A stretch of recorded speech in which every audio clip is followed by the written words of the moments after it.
In this video, we will be replacing the motor mounts in this 2003 Toyota Camry. To prep this vehicle, we have installed wheel chocks behind the rear tires. We have set the parking brake, raised the front, and supported it with safety stands. Removed the front driver's side tire, as well as the front passenger side tire. And we have popped the hood and gained access to the engine bay. To begin this repair, we will locate our torque rod assembly on the passenger side of the engine bay. And this is held on by three 14mm fasteners.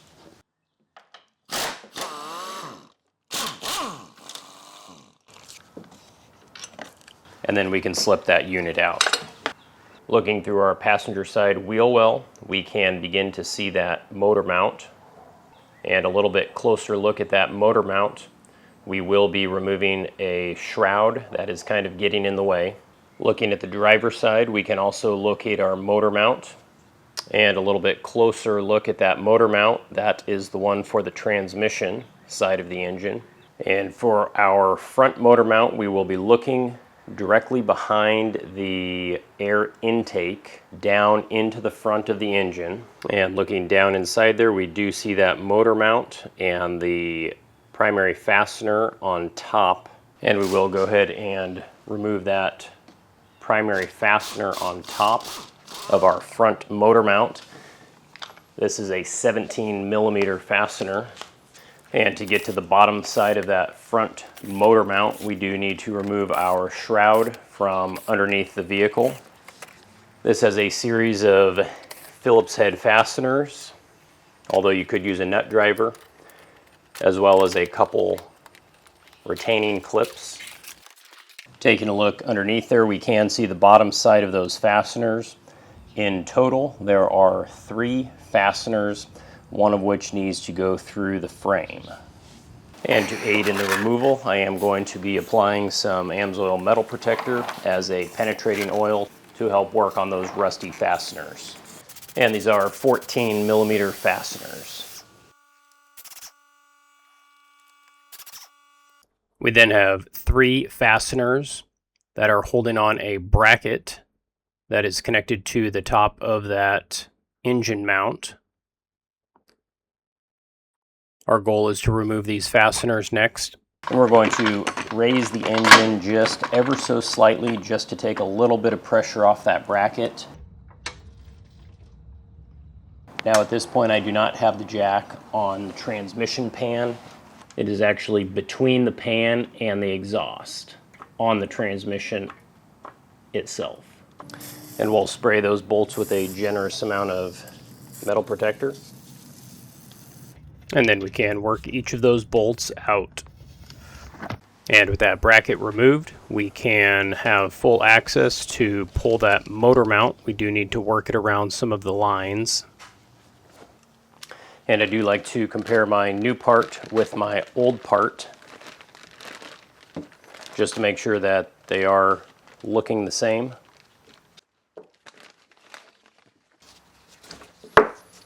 And although my new one did come with a stud, my old one had a bolt, so we will just use the existing bolt. And we can work that new motor mount back in place of the old one. Then I am going to reinstall my bracket, making sure to start those bolts by hand. And you should be able to thread those in pretty much the entire way just by hand. If any of those bolts get hung up, it is possible that you've cross-threaded one of them. And these will be torqued to 40 foot-pounds. So with those bracket bolts torqued, I'm going to start my primary top fastener by hand, making sure to line up that motor mount. And again, you should be able to thread this in pretty much the whole way. And it may be necessary to slightly move that motor mount around to get that started. And I'm actually only going to thread this in part way, but I am going to pull up on the bolt and make sure that it has caught the threads. And we can see that motor mount moving with that bolt. And the reason I'm leaving this loose like this is to give me additional flexibility for the other two motor mounts. And with that front one loosely in place, I'm going to jump over to the driver's side. I do have a 19mm nut on top, and I have 3 17mm fasteners from the bottom, 2 of which are underneath dust boots. And we'll start with some penetrating oil, and we can remove those dust boots, and we can loosen up all 4 of those fasteners.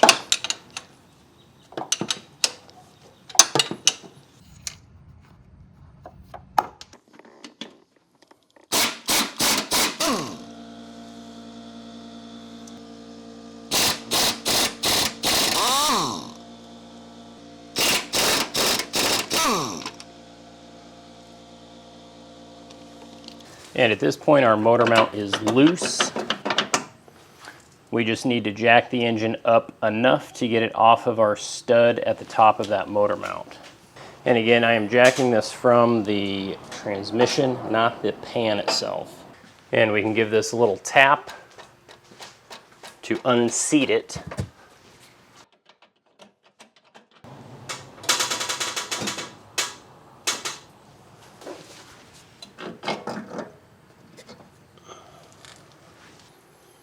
And we're going to compare our new mount to our old mount to make sure that they look the same.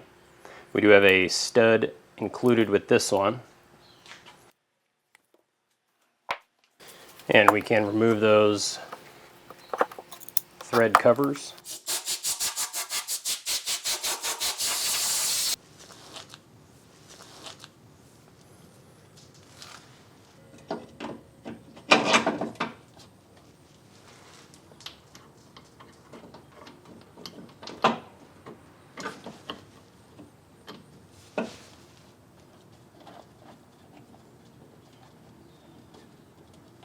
And I am going to go back and forth between lowering the engine a little bit and hand tightening that threaded rod, because I don't want the threaded rod to accidentally pop out as I'm lowering the engine or get seized up somewhere. And we can come in and snug that down then. Then we'll lower that just enough to get that top nut started.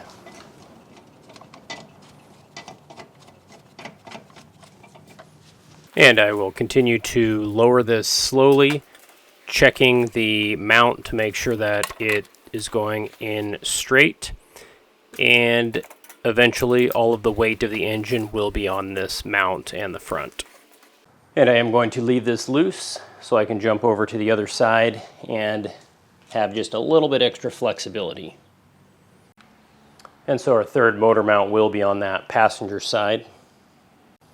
And I do have that shroud with 2 10mm fasteners, and we have a small retainer underneath. And with that shroud removed, we can see our motor mount. On top of the motor mount, we have a 19mm nut.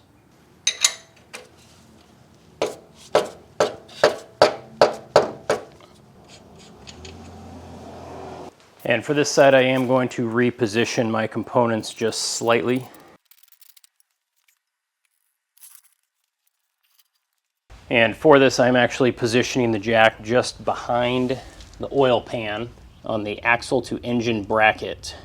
I'm always hesitant of jacking anything up by the oil pan, even with blocks and rubber pads and whatnot. And we can slowly work that up. Now, before lifting this too far, I am going to loosen my lowermost fasteners. These are 17mm fasteners, and there are a couple rubber boots.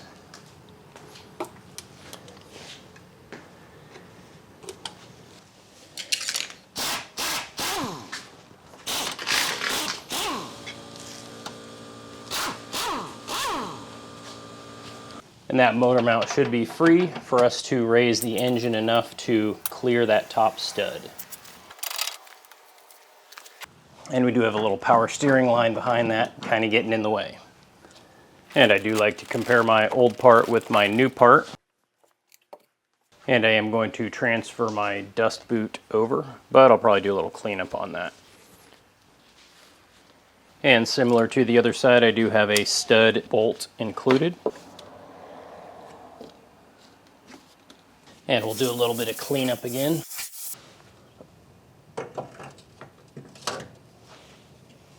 You will have to work around that one line.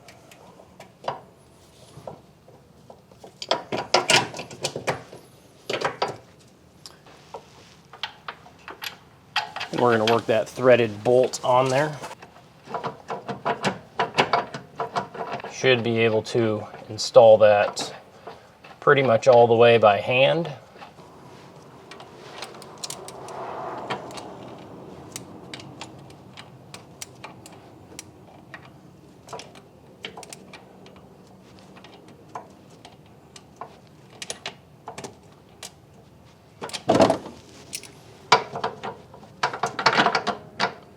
And at this point, we'll lower the engine back down. And as I do this, I'm lowering it just a little bit and then wiggling the jack ever so slightly to get it to fully seat itself on that stud.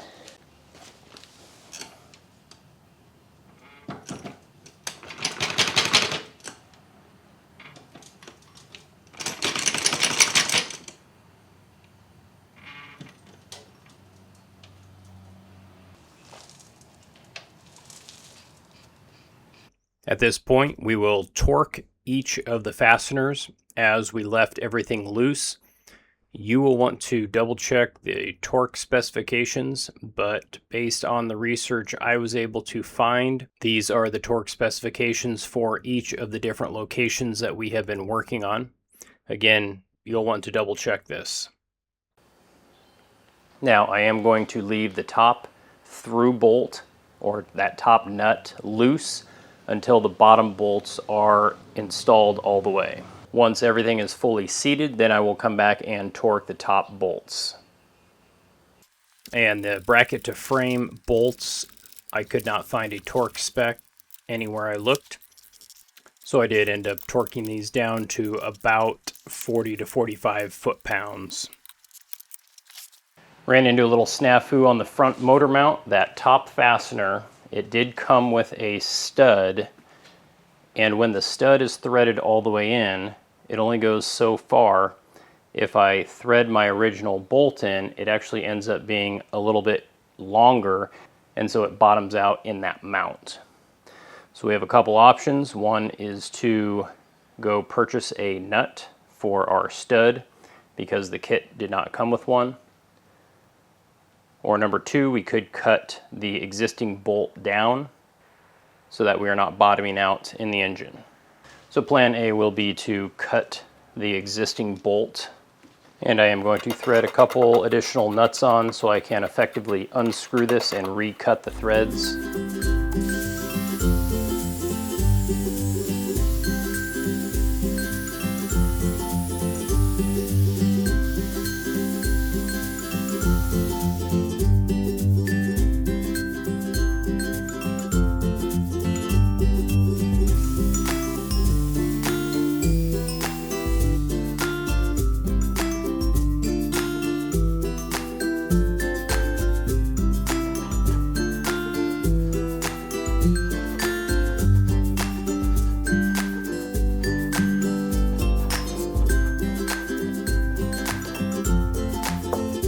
And we'll try installing that in the engine and seeing if we have better luck. And that is going much better.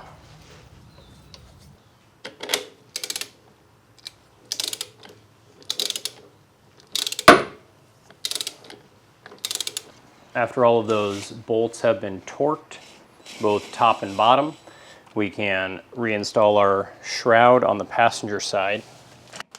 And the last piece we are replacing is the torque rod. This sits within our bracket, so I need to switch a couple pieces out.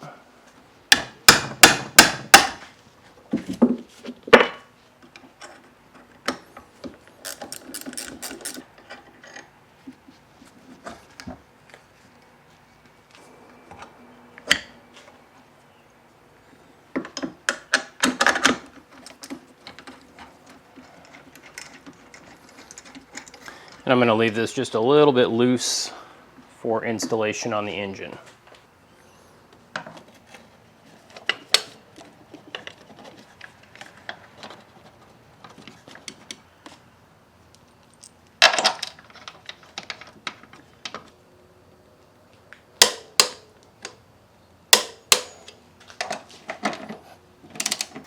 At this point, we should be able to install that front shroud.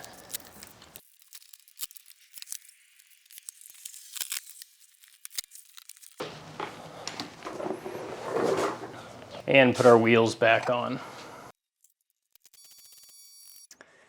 Now, before I began this repair, I did download an app that allowed me to graph the amount of shake that was in the engine. So I decided to duct tape my phone to the top of the engine and start the car, let it idle, turn the air conditioner on high because this is when the engine would typically shake, and then measure the amount of that shake. And then I went through the process and did the entire repair, and once again duct taped my phone to the top of the engine and started the engine, allowed it to idle, turned on the air conditioning all the way on high, and allowed that app to measure the amount of shake, which then allowed me to graph both before and after the repair to see if it actually made a difference beyond just me saying that it shakes less. And if we take a look at the results, the first portion of the graph is when the engine was idling. The second portion, the middle larger portion, is when the air conditioning was on high, and then the end is when I turned off the engine. Now the blue line indicates the amount of shake before the repair was done. The orange line is the amount of shake after it is done. Obviously there is significantly less shake. Basic calculation brings us to about 57% less shake, if you will. So this definitely was one of the contributing factors to the engine shaking when the air conditioning was turned on. So I would say that this repair was successful, and at this point, it is complete.